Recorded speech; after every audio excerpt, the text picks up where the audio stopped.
spiritual great qualities.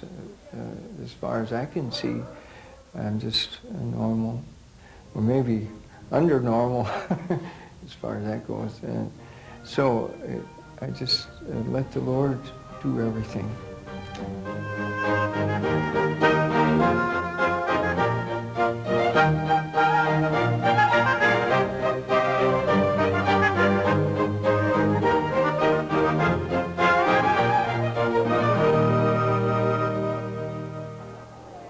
It's called the Rookey phenomenon, an elderly American priest who draws adoring fans like a rock star. Many of these people are desperately seeking healing, usually physical, but sometimes spiritual. Some believe Father Rookey himself has special powers. Others think he has a unique hotline to God. Like all of Father Rookey's healing masses, many of these people have travelled for hours to see him, and they're prepared to wait many hours more just to catch a glimpse of him. Well, I hope if it's God's holy will that I'll be cured. I brought a small child here today from beginning. And what do you hope is going to happen? I hope that he cure him of the fear he has. My husband had cancer and he found it very good when he came from the Mass. He found he was very healed spiritually. He didn't cure him, but like he doesn't cure everyone. You know? And how is your husband now? My husband died. He's died, yeah. But like I feel now I'm going to get something from him by coming here, right. You know, spiritually. And I saw with my own two eyes a crippled man who had been cured through this priest's prayers, through his prayers. Are you hoping for a physical cure? Well, I'd love a physical cure, but I can't say that that will happen. But just that I'll be able to cope and he'll be able to cope in later years with the illness he has. The uncle's down there with a blind kid trying to get in, trying to get healed. There's no way of getting in. Even the nuns at the St. John's Ambulance and nothing's getting in. Nobody getting in. Father Rookey is about to arrive, and these people are the lucky ones. This church holds 1,500 people and could have been filled many times over. Father Rookey says that he himself doesn't have special powers, but talk to any of these people, and he's the miracle man.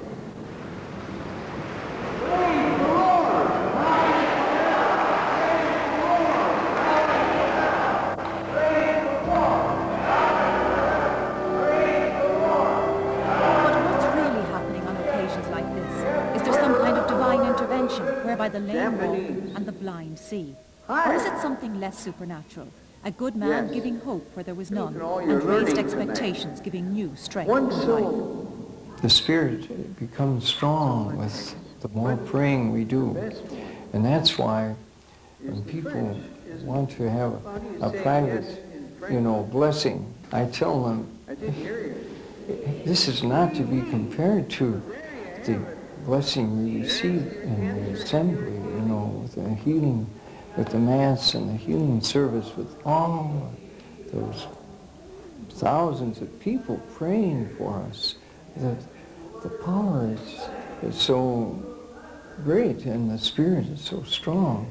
They feel, that getting, all this individual attention is where the action is.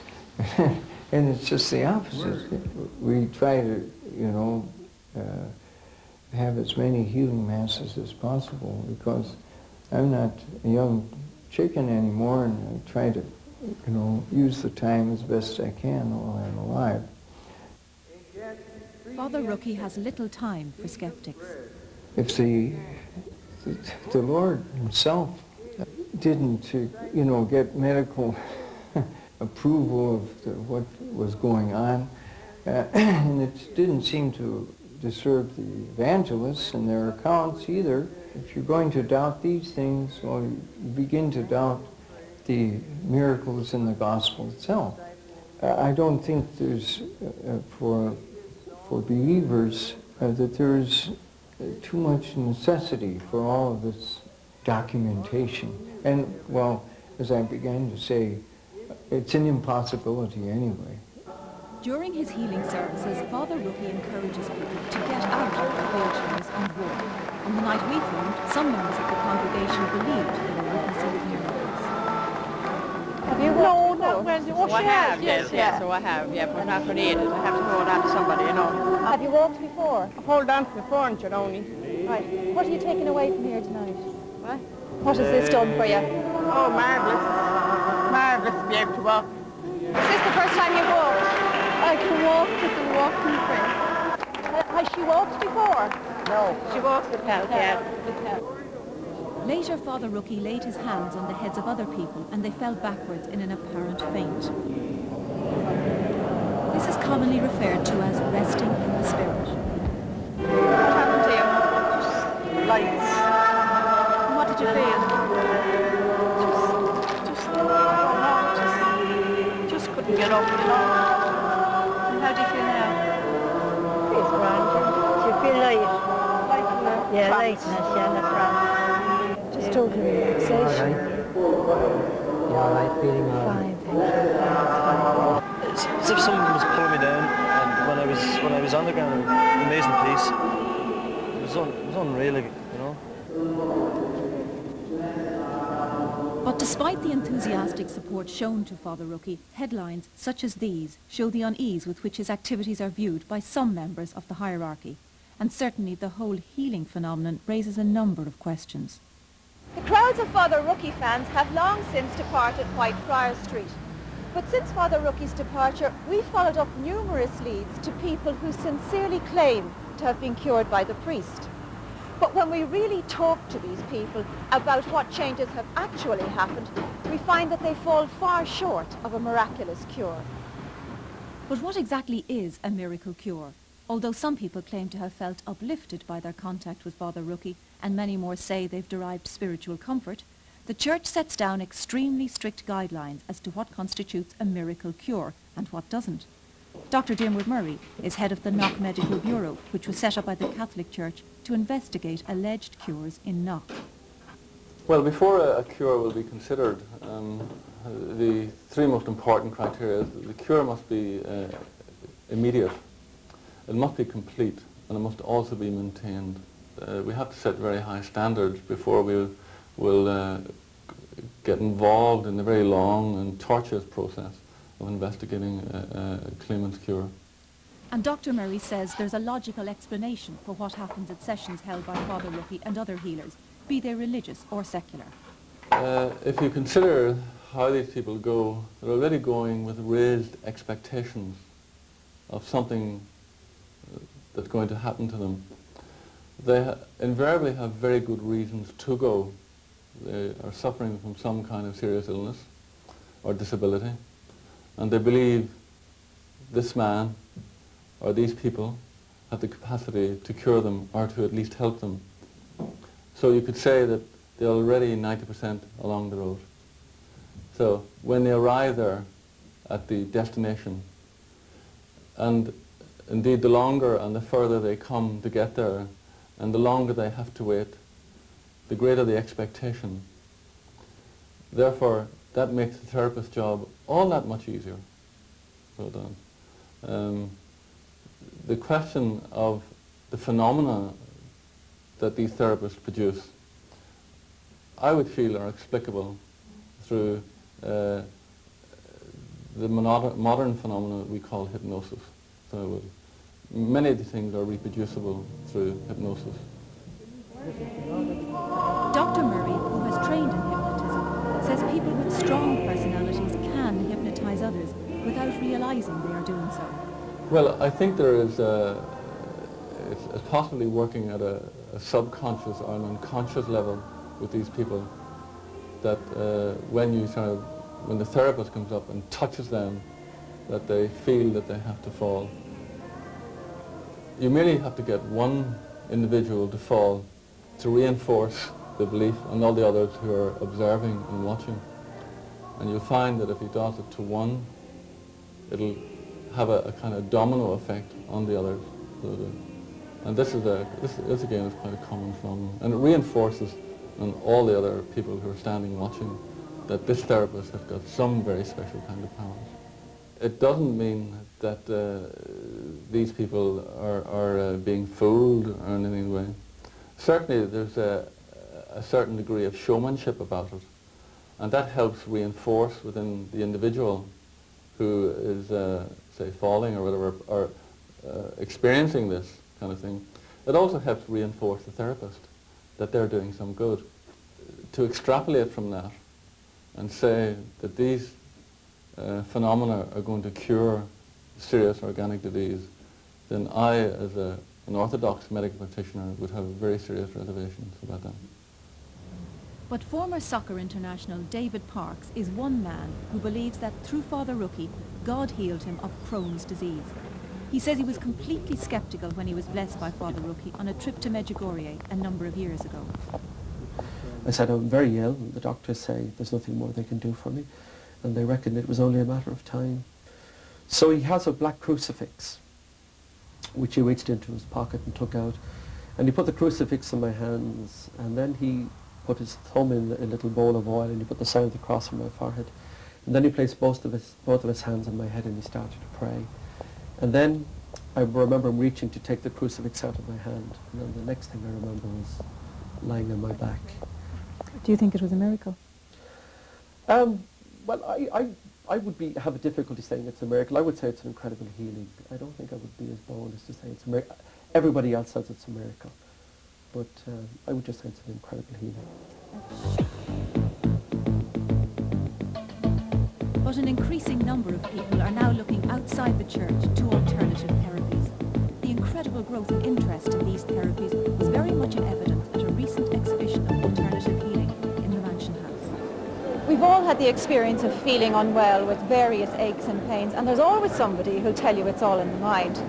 Nowadays, people like Joe will tell you it is all in the mind, and it's the body's own energies that are capable of curing us of most of our ills. But this secular healing comes in unusual forms.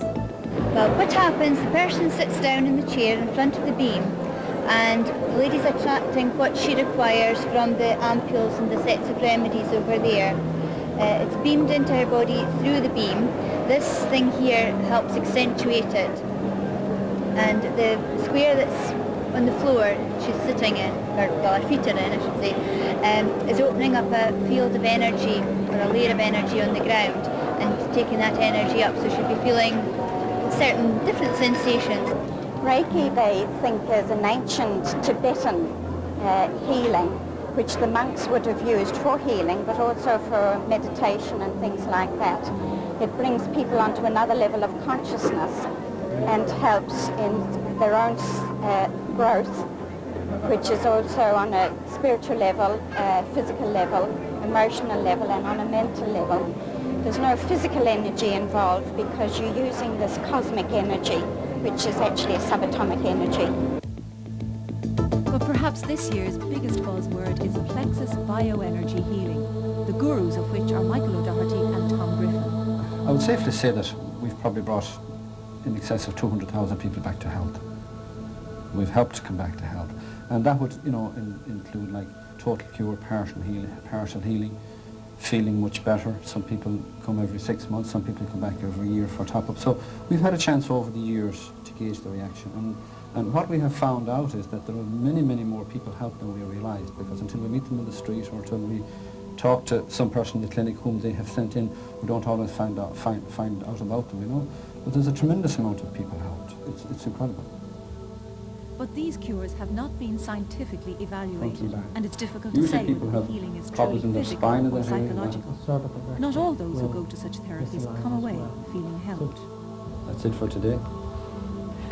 So, did you feel anything, Pam? I didn't feel the energy that they felt. I didn't feel anything really. I just kind of stood still and I basically nothing. I didn't feel anything myself. I didn't feel anything good or bad. One man who says bioenergy helped get him back on his feet is Hughie Rice. He was left paralysed after a motorbike accident. Nothing happened the first day, but the next couple of days things started happening. After the third day of treatment, he got my big toe moving, and he got my nerves, my muscles in my nerves, and my legs jumping, and that was a big thing because I was in hospital for such a long time, and they got nothing going for me. They give me electric shocks, and nothing was working in my legs. They couldn't get any muscles working. But after 3 days of treatment, he got muscles going. Were you sceptical about the bioenergy healing before you went? At the start, yeah. Because when you walk in, all you see is these people moving hands and people stand up, and you go to yourself, what's this here, But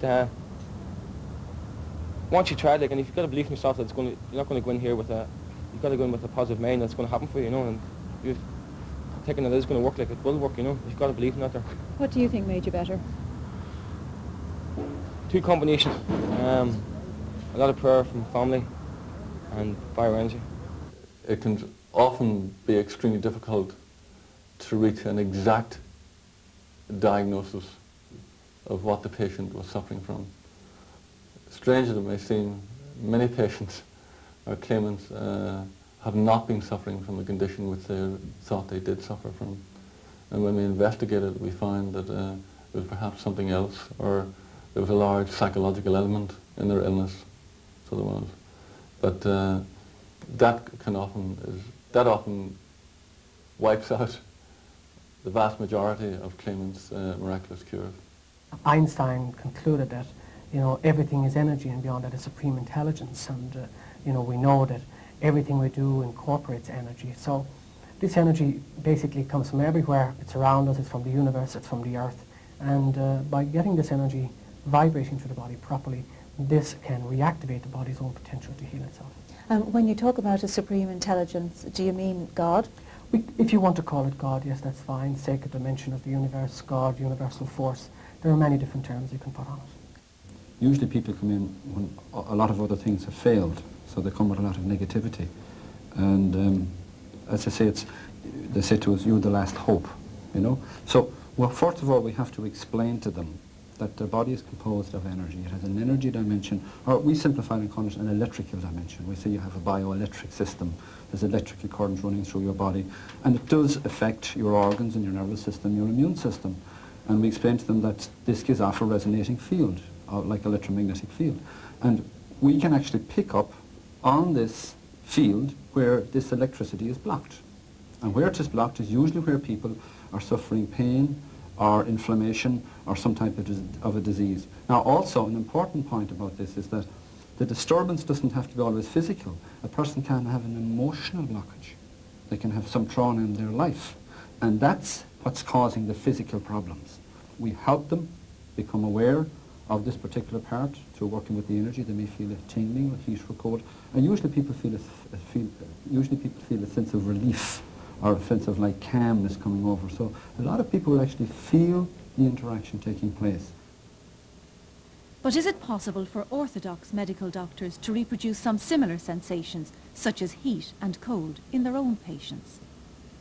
Yes, that is quite easy to do.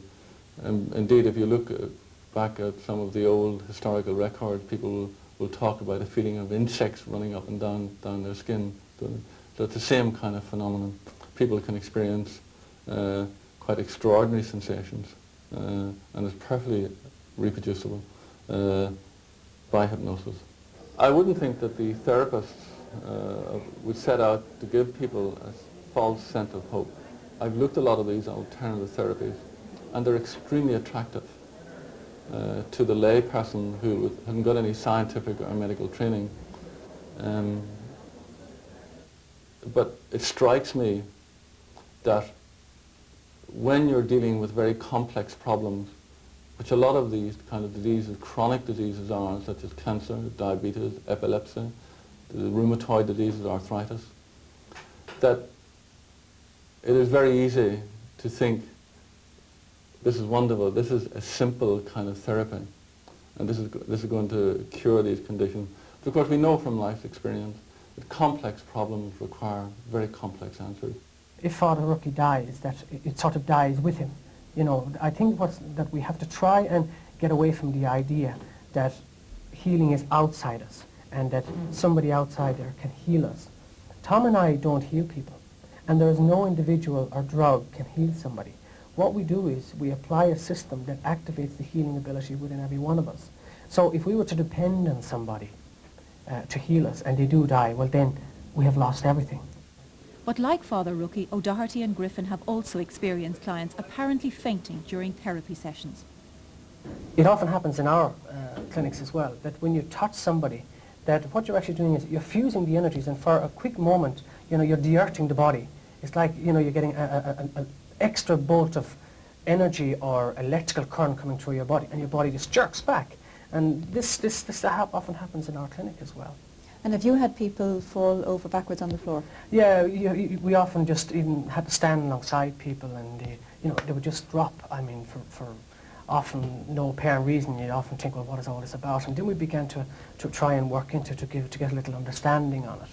And so we have found that working with the energies in the way we do, that people move as well. So we have found a way of controlling it through the plexus bioenergy system in a way. So this may offer a little understanding to people as to actually what happens. Can people be healed at a distance from you? Oh, it happens every day. In fact, sometimes we pray with people on the telephone and they rest in the spirit way over in another part of the country or even overseas, The Lord's power is not limited in any way. In the overwhelming majority of cases, they can be reasonably explained by modern medical science.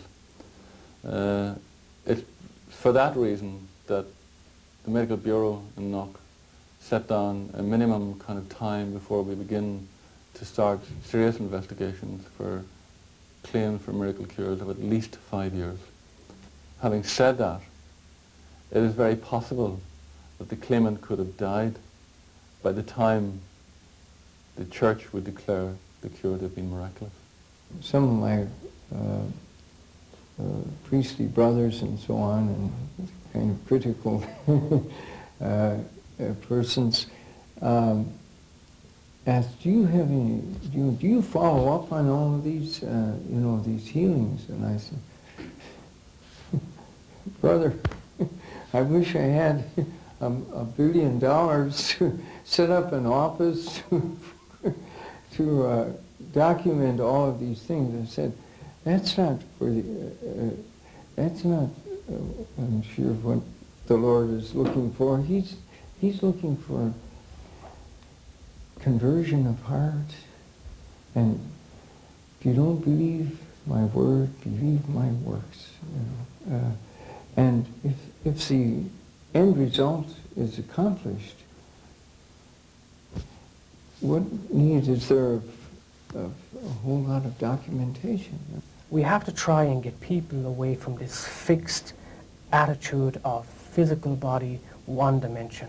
We've got to help them to realize that sickness is a physical reflection of how we have detached ourselves from ourselves, how we have separated ourselves from nature, separated ourselves from God. And until such time as we take back that control responsibility, until such time as we reconnect ourselves and understand that interconnectedness, people will continue to be sick. The institutional setup can sometimes hold people back, and it can limit them. They don't feel fulfilled. They don't feel they're getting meaning out of it. A lot of it is become ritualized. They feel that they're not getting the full value out of it, and they look outside for meaning for their lives. And I think that's why they're turning to other things. But having said that, I think that it's good that people have more choice within themselves. I don't think people should stop searching. I don't think they should stop looking, and not be afraid to take the risk in that search either. I think that's how we learn. Science doesn't have all the answers, but I've no doubt that with the way scientists keep asking questions and keep investigating, we eventually do come to the answers. So we do. We may not have the answers at this time, but maybe in 5 or 10 years down the road, we may well have the answers. Few doubt the sincerity of lay healers like O'Doherty and Griffin, or religious healers like Father Rookey. These healers would strongly deny using anything like hypnosis. But whether the source of their healing is psychologically induced, God decreed, or through some other source is unclear. But perhaps for those who genuinely believe they have been healed, how it happened is unimportant. I give you my entire self, Lord Jesus. I give you my entire self, Lord Jesus. Now and forever. Now and forever. I invite you into my life, Jesus. I invite you into my life, Jesus. I accept you. I accept you as my Lord, my God, and my Savior. And thank you for coming. God bless you.